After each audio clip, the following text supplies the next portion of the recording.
오늘 우리에게 주신 하나님의 말씀 구약성경 요엘서 2장 11절부터 18절까지 말씀입니다. 요엘서 2장 11절부터 18절까지의 말씀.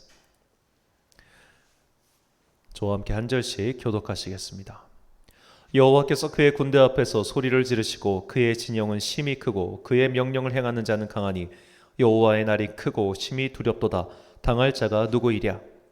여호와의 말씀에 너희는 이제라도 금식하고 울며 애통하고 마음을 다하여 내게로 돌아오라 하셨나니 너희는 옷을 찢지 말고 마음을 찢고 너희 하나님 여호와께로 돌아올지어다.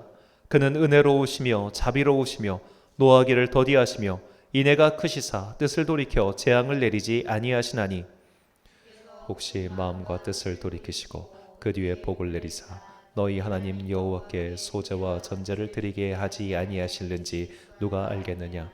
너희는 시온에서 나팔을 불어 거룩한 금식일을 정하고 성회를 소집하라.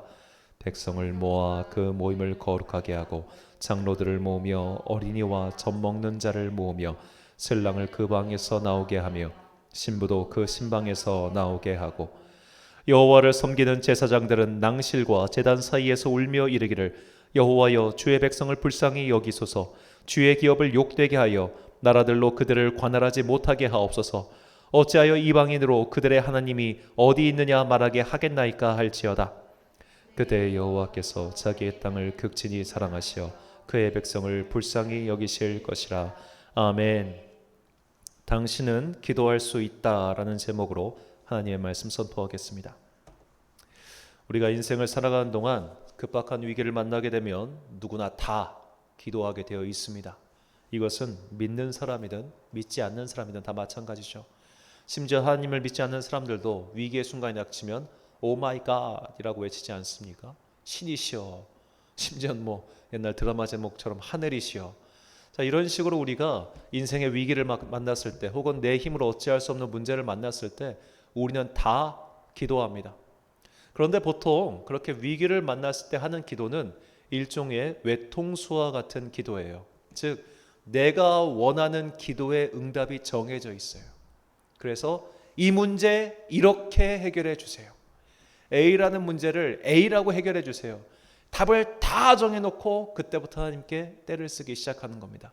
위기의 순간에는 거의 다 이렇게 기도하죠. 그래서 어떤 사람은 이런 것을 보좌를 흔드는 기도라고 말을 합니다. 보좌를 흔들어. 그래서 하나님께서 응답하실 때까지 계속 간구해.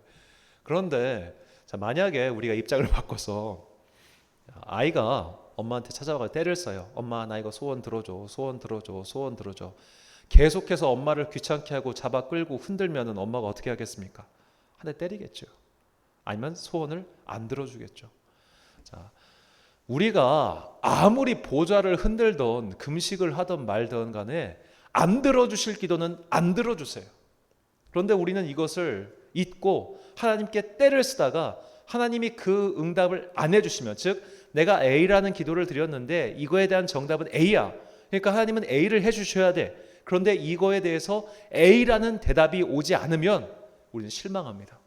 하나님, 내가 이렇게 열심히 기도했는데 왜 안 들어주세요? 내 기도 안 들어주시는 거 보니까 하나님은 안 계신 게 분명하네요. 나 이제 하나님 안 믿을래요.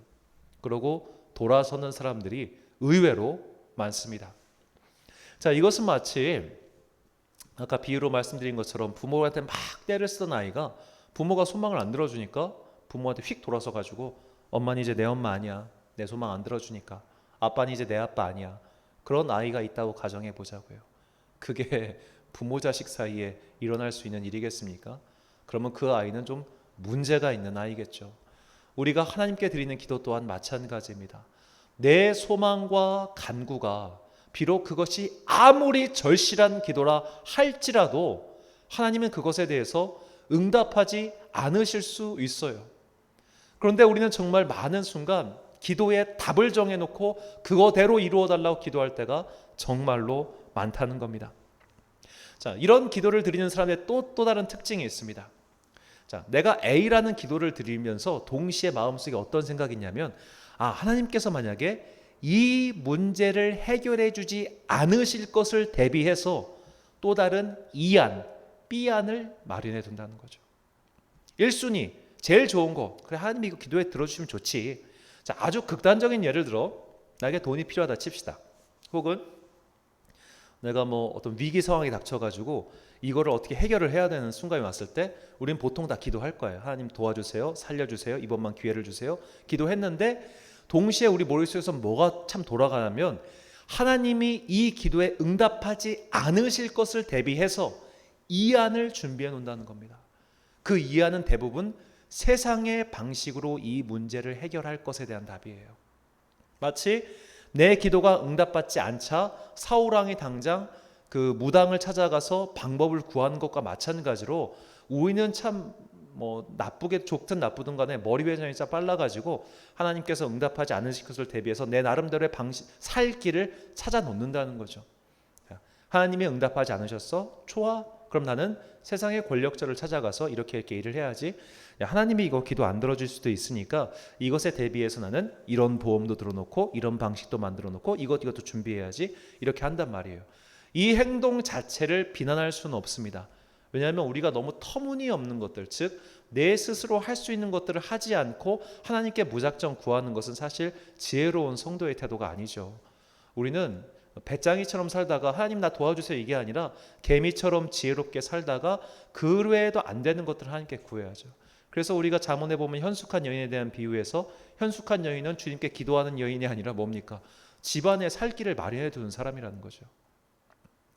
그런데 때로는 우리는 그러니까 하나님에 대한 도움을 상수로 두고 그것에 대한 밑으로서 어떻게 보면 우리가 세상에서 살 수 있는 나의 지혜와 모든 역량을 총동원한 이 방식, 이것을 이렇게 두는 것이 아니라 반대로 둘 때가 많다는 거예요. 이미 내가 할 바는 다 정해졌어. 내가 만날 사람도 정해놨고 내가 일할 방식도 다 정해놨어.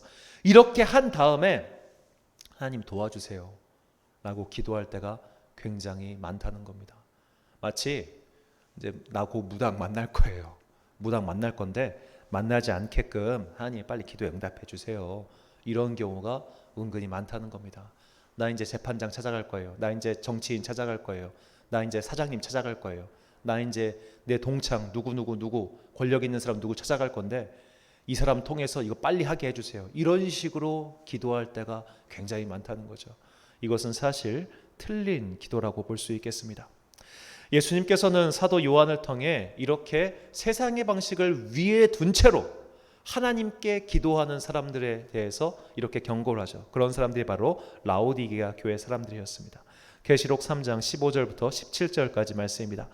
내가 내 행위를 아노니 내가 차지도 아니하고 뜨겁지도 아니하도다. 내가 차든지 뜨겁든지 하기를 원하노라. 내가 이같이 미지근하여 뜨겁지도 아니하고 차지도 아니하니 내 입에서 너를 토하여 버리리라.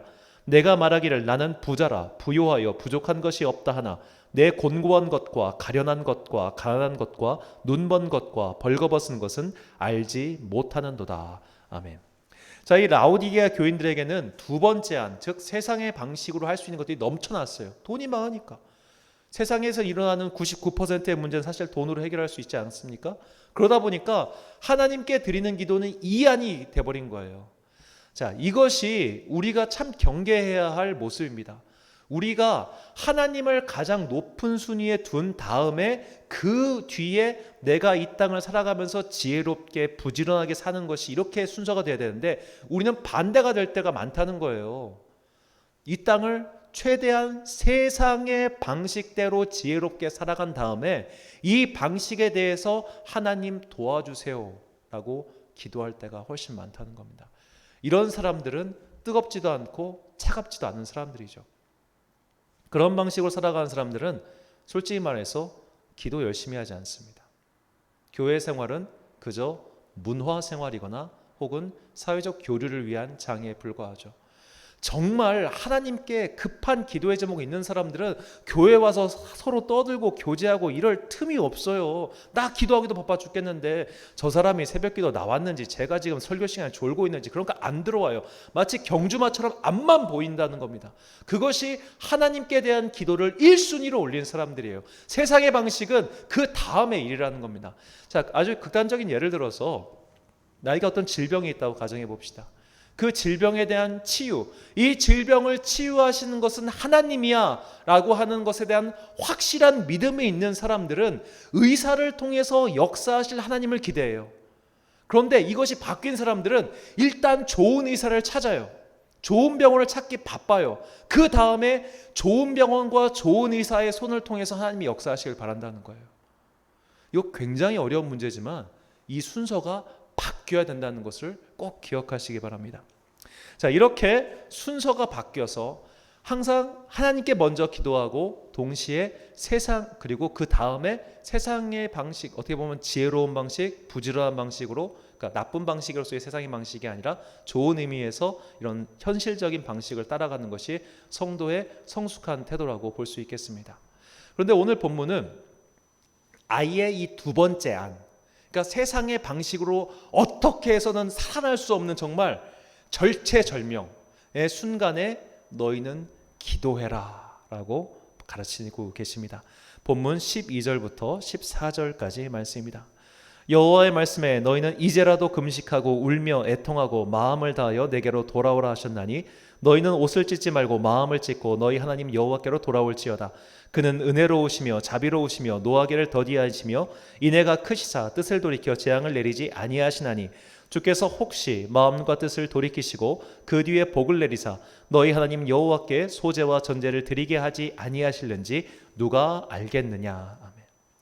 자, 이 구약 성경 요엘서의 주제는 바로 여호와의 날입니다. 이 여호와의 날이라는 것은 이제 선지서에 많이 등장하는 단어인데 그날은 두 가지의 날이에요. 첫 번째는 심판의 날입니다.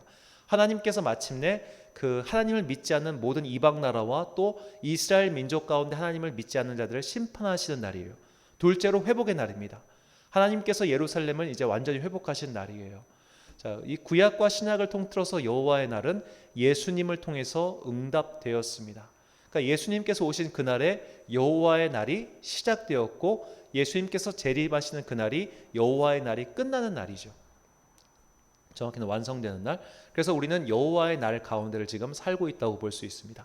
그런데 이 여호와의 날이 임했을 때 죄를 짓고 하나님을 떠나 살았던 사람들은 다 심판을 받게 되어 있는데 오늘 선지자는 무엇을 가르치냐면 네가 심판받기 직전에 그 순간에 마지막으로 하나님께 자비를 구하고 기도하라는 것을 가르치는 겁니다.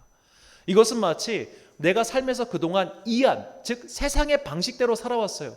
하나님께는 그저 그냥 곁다리처럼 그 은혜를 구하고 살다가 오직 세상의 방식대로 살아왔는데 망했어. 더 이상 코너에 몰려가지고 완전히 절체절명 순간인데 그 순간이라도 너는 기도하라 라고 가르치는 겁니다. 의외로 많은 사람들이, 정말 의외로 많은 사람들이 절체절명의 순간, 세상의 어떤 방식도 통하지 않을 그 순간에도 기도 안 해요. 왜? 내가 그동안 기도 안 하고 살았는데 무슨 염치로, 내가 그동안 하나님께 별로 드린 게 없어가지고, 하나님도 나 별로 안 좋아하셔, 걔 됐어, 어떻게든 되겠지, 이런 식으로 말이죠. 회피하는 겁니다. 회피하는 거예요. 그게 체면 차리는 게 아니라 사실은 회피하는 거고, 둘째로 안 믿는 거예요. 끝까지 안 믿는 거예요. 그런데 하나님께서는 정말 그동안 하나님께 등을 돌리고 살았고 또 하나님을 모르는 채 살았던 그 사람에게도 마지막 기도의 기회를 주신다는 겁니다. 이것이 사실 요엘서의 핵심적인 주제라고 할 수 있죠. 즉 요엘 선지자는 지금 그동안 하나님께 등을 돌리며 살았던 사람들에게 너 잘됐다, 꼴 좋다, 한번 제대로 망해봐라, 이렇게 냉소적으로 이야기하는 것이 아니라 너 그동안 하나님을 1순위로 안 뒀잖아. 하나님께 대충 기도했잖아. 너 정말 제대로 기도한 적 없잖아.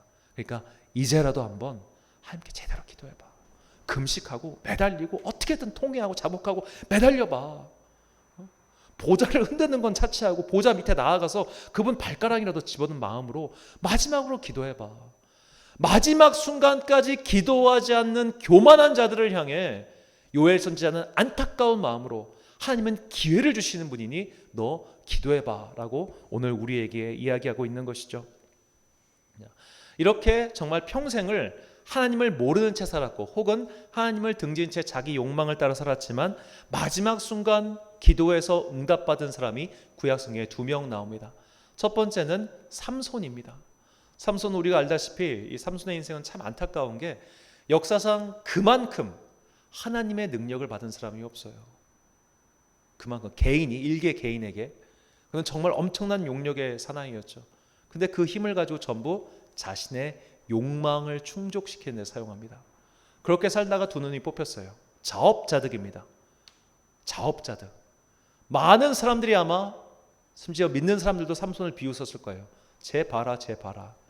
나시인의 서약을 한다는 애치고 저렇게 맨날 술 먹고 맨날 여자 끼고 놀고 저렇게 음탕하게 탐욕에 따라 살았으니 저 벌을 받는 게 당연하지. 쯧쯧쯧 이랬을 거예요. 삼손도 그걸 알았을 거예요. 내가 잘못 살았구나. 내가 정말 하나님께 염치가 없구나. 그런데 그가 마지막에 이렇게 기도합니다. 사사기 16장 28절 말씀.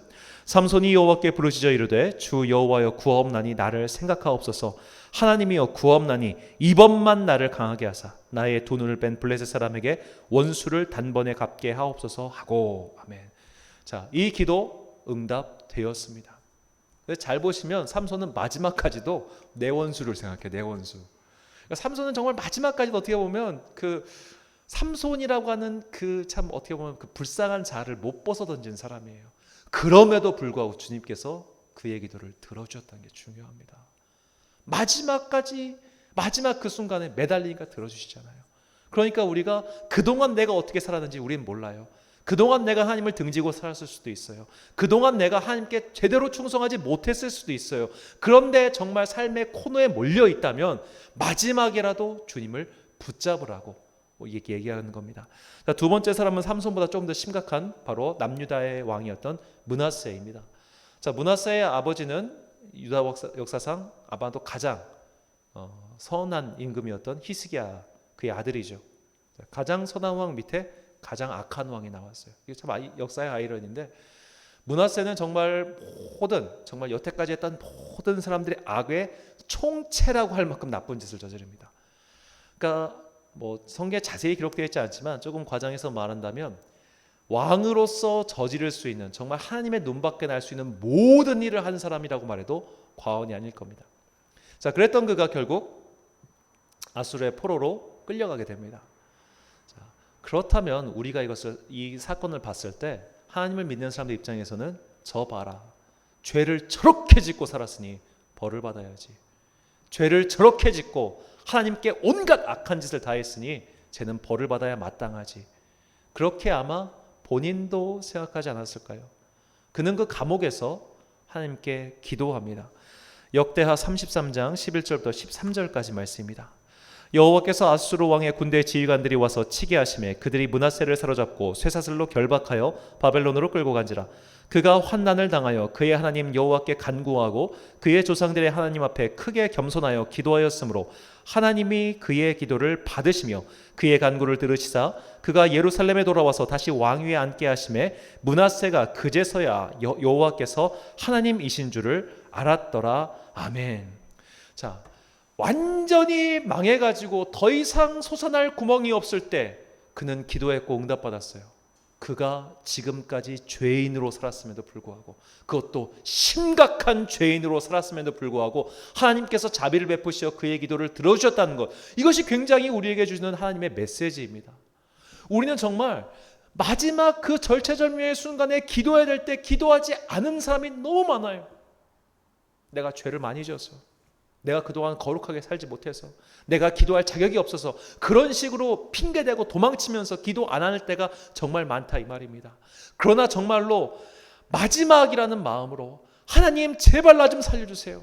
난 더 이상 이제는 세상의 방법 어떤 것도 없어요. 사방이 다 가로막혀 있어요. 어떤 수를 써도 방법이 없고 정말 머리를 아무리 굴려봐도 솟아날 구멍이 없어요. 그러니 제발 주님 나를 이번만 살려주세요 라고 기도할 때 하나님께서 혹시 우리의 간구를 들으실 수 있다는 겁니다. 그러니 포기하지 말고 마지막까지 기도하라. 이것을 요엘 선지자가 우리에게 오늘 가르쳐주고 있죠. 자, 그렇다면 우리가 이렇게 나름 절체절명의 순간은 기도했는데 내가 기도한 대로 응답받지 못할 때는 어떻게 해야 될까요? 자, 뭐 정말 예를 들어 정말 죽어가는 가족이 있어요. 그 죽어가는 가족을 제발 좀 살려달라고 기도했을 때 근데 응답받지 못했어요. 정말 수가 없어가 주님께 기도했는데 그 기도가 응답받지 못했을 때 우리는 어떻게 해야 할까요? 그래서 기도에 반드시 필요한 것이 반추입니다. 반추. 생각하는 거죠. 왜 응답하지 않으셨을까? 왜 그때 그 순간 정말로 내 인생은 코너였는데 왜 그때 주님께서는 응답하지 않으셨을까? 이것을 마음 한켠 서랍에 넣어두고 계속 생각날 때마다 그걸 기도해야 됩니다. 그러면 긴 세월 혹은 어떤 순간에 주님께서 이래서 그때 응답하지 않으셨구나라는 것을 깨닫게 돼요.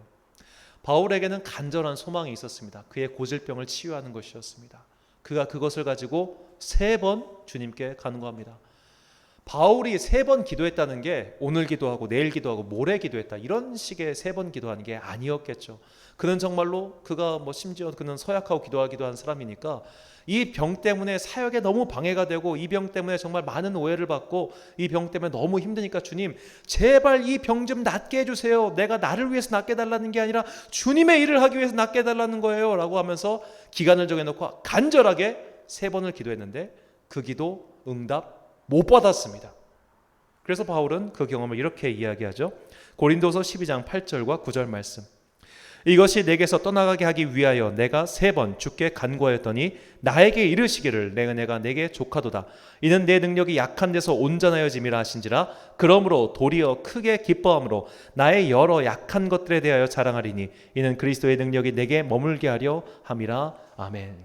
자, 바울은 A라는 기도를 드린 거예요. 그리고 답은 정해져 있어요. 병 치유의 기도 낫게 해주세요. 답 정해져 있죠. 근데 답이 안 왔어. 여전히 나는 괴로워요. 그런데 그가 하나님께서 그 요청을 들어주지 않으신 이유를 들었을 때 그에게는 큰 기쁨이 임했다는 겁니다. 이래서 우리가 기도의 반추를 계속해야 됩니다. 내가 드린 기도가 응답받지 않았을 때 하나님 이거 왜 응답하지 않으셨어요? 라고 질문을 하잖아요. 그 질문에 대한 대답 그거는 내가 이러이러해서 응답해 주지 않은 거야 라는 것을 우리가 들었을 때 그때 정말 큰 기쁨이 임하게 된다는 것이죠.